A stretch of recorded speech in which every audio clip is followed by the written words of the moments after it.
The sleek black Mercedes pulled up to the sprawling estate 2 hours earlier than expected, its headlights cutting through the gathering twilight of the autumn evening. Alexander Chen, founder and CEO of Chen Tech Industries, had managed to wrap up his business meetings in Singapore ahead of schedule, eager to return home to the family that made all his success meaningful. At 42, Alexander had built a technology empire worth billions. But nothing brought him more joy than surprising his 7-year-old daughter Lily with an early return. As his driver opened the door, Alexander noticed something unusual. Several staff members were standing near the service entrance of his estate, whispering urgently among themselves. When they spotted him, their expressions shifted to something that looked like relief mixed with anxiety. "Mr. Chen, welcome home," Maria, his head housekeeper of 15 years, said quickly. "We didn't expect you until I finished early," Alexander said with a warm smile. "Where are Lily and my mother? I want to surprise them." Maria exchanged glances with the other staff members, and Alexander felt his smile falter. Something was wrong. In 15 years, Maria had never looked at him with that combination of distress and hesitation. "They're in the East Garden, sir," Maria said carefully. "But perhaps you should—" Alexander didn't wait to hear the rest. He strode toward the East Garden, the private enclosed space where his mother loved to tend her roses and where Lily often played after her lessons. As he approached, he heard voices, one high and frightened, one elderly and pleading, and one sharp with cruelty that made his blood run cold. "I said scrub the stones properly, you useless old woman. Do you think my guests will want to walk on dirty pavement at my engagement party?" Alexander's hand froze on the gate as he recognized that voice. Vanessa Laurent, his fiancée of 8 months, the elegant socialite he'd been planning to marry in 3 months' time. "Please, Miss Laurent," his mother's voice came, trembling with age and distress. "My hands are arthritic. The scrub brush is difficult to— I don't care about your excuses. If you want to live in my house, you'll earn your keep. Now get down there and scrub, or I'll make sure Alexander sends you to a nursing home where you belong. Leave Grandma alone." Lily's voice cut through, fierce despite her youth. "You're being mean. When Daddy gets home—" The sound of water splashing was followed by Lily's startled cry. Alexander threw open the garden gate to a scene that would be seared into his memory forever. His elderly mother, Grace Chen, was on her knees on the stone pathway, her silk dress soaked and muddy, scrubbing pavement with hands that shook from both arthritis and distress. Beside her, 7-year-old Lily sat in a puddle of dirty water, her favorite dress ruined, tears streaming down her face. Standing over them both, holding an ornate watering can that still dripped with the filthy water she'd just poured over his daughter, was Vanessa Laurent. She looked like a different person from the poised, charming woman who had captivated Alexander at a charity gala 8 months earlier. Her beautiful face was twisted with contempt and rage, her designer outfit somehow making her cruelty seem even more obscene. "What the hell is going on here?" Alexander's voice cut through the garden like a blade. Cold and sharp with fury he rarely allowed himself to feel. Vanessa's head snapped up, and for a split second, Alexander saw genuine fear flash across her face, before her expression smoothly transformed into one of concerned innocence. It was a masterful performance, and it told Alexander everything he needed to know about how often she'd practiced such deception. "Alexander, darling, you're home early," Vanessa said, her voice dripping with false warmth. "I was just teaching your mother and Lily about proper garden maintenance. Your mother insisted on helping prepare for our engagement party, and you know how children need to learn responsibility." "Stop talking," Alexander said quietly, moving past Vanessa to kneel beside his daughter. "Lily, sweetheart, are you hurt?" Lily threw herself into his arms, sobbing. "Daddy, she's been so mean. She made Grandma clean like a servant, and she called her terrible names, and when I tried to help Grandma, she poured dirty water on me." Alexander held his daughter close, then gently helped his mother to her feet. Grace Chen's dignity had always been unshakable, but now Alexander could see the trembling in her hands, the defeat in her eyes, the shame of having been so thoroughly humiliated by someone she'd welcomed into their family. "Mother," he said gently, "are you all right?" Grace straightened her shoulders, and for a moment, her old strength returned. I'm fine, Alexander. But you need to know what has been happening in your home while you've been away on business. She's lying. Vanessa's voice rose with desperation as she realized her carefully constructed facade was crumbling. Your mother has been difficult from the start, refusing to accept me as your future wife. She's been trying to turn you against me with false accusations.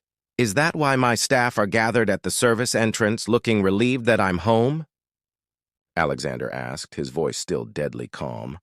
Is that why Maria looked terrified when I arrived?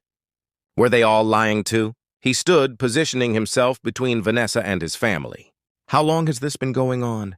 The truth, Mother. Grace looked at her son with eyes that held both love and pain. Since the 3rd week after you announced your engagement. When you're home, she's charming and gracious. The moment you leave for business, she becomes someone else entirely. She's fired staff members who objected to how she treated us, threatened others with dismissal if they told you. She's been planning to move me into a retirement facility and send Lily to boarding school the moment you married.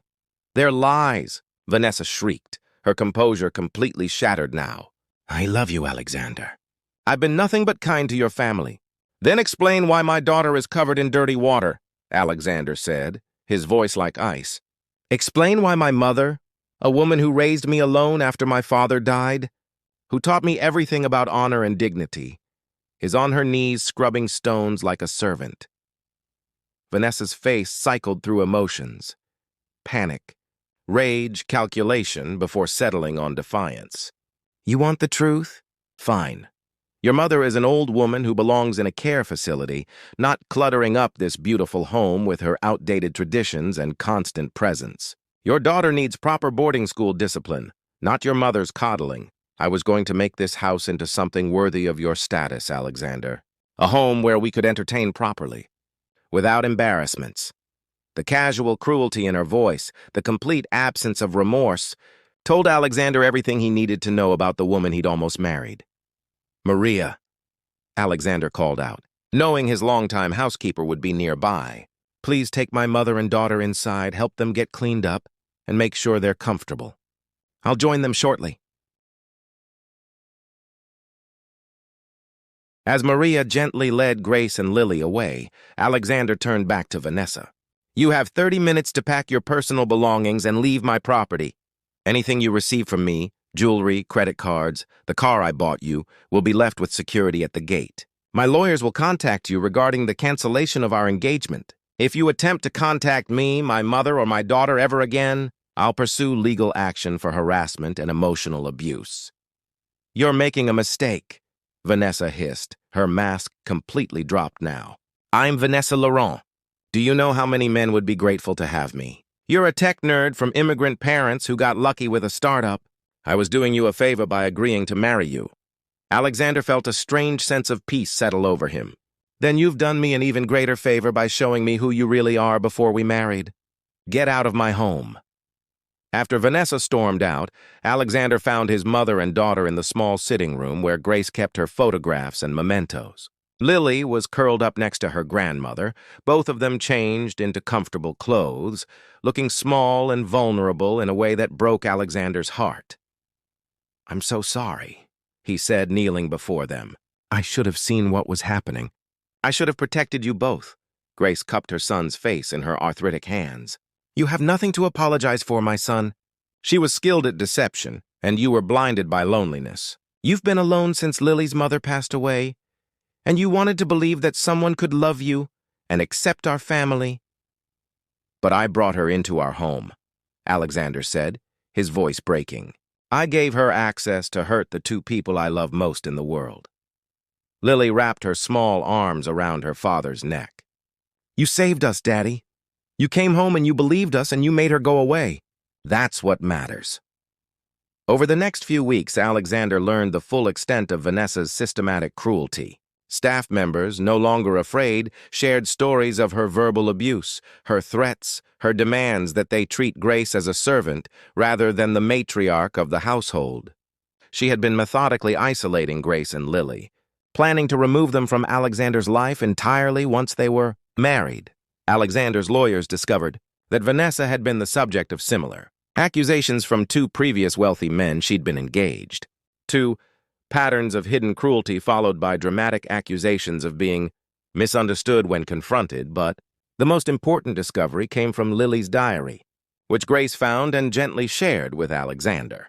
In careful 7-year-old handwriting, Lily had documented months of Vanessa's behavior, including entries that read, "Vanessa said mean things to Grandma again. I tried to tell Daddy, but she said if I did, she would make sure I never saw Grandma again. I'm scared." Reading those words, Alexander realized how completely he had failed to see what was happening in his own home. His daughter had been carrying fear and silence for months, believing she had to protect her grandmother by staying quiet. "I'm implementing some changes," Alexander told his mother and daughter that evening over dinner. "I'm restructuring my schedule to spend more time at home. I'm also setting up systems so that staff can report concerns directly to me without fear of retaliation from anyone, no matter their position in the household." But the most important change was simpler. "I'm listening now," he said, taking both their hands. "Really listening. I got so caught up in business and in finding a partner that I stopped paying attention to what was happening right in front of me. That stops today." 6 months later, the Chen household had transformed back into the warm, loving home it had always been before Vanessa's presence. Grace's rose garden flourished under her care. Lily's laughter once again filled the halls. And Alexander had rediscovered the joy of being fully present in his daughter's life. One afternoon, as Alexander watched Lily help her grandmother tend the roses in the East Garden, the same garden where he'd found them humiliated and hurt, Lily looked up at him with the simple wisdom of children. "Daddy, I'm glad you came home early that day." "Me too, sweetheart," Alexander replied, thinking about how close he'd come to making the biggest mistake of his life. "Me too." Maria, who had become even more valued as Alexander's chief of staff after her loyalty during the Vanessa crisis, later summed it up perfectly. "Sometimes the best thing that can happen is discovering someone's true nature before it's too late." That day in the garden, Mr. Chen didn't just save his mother and daughter, he saved himself from a lifetime of cruelty disguised as love.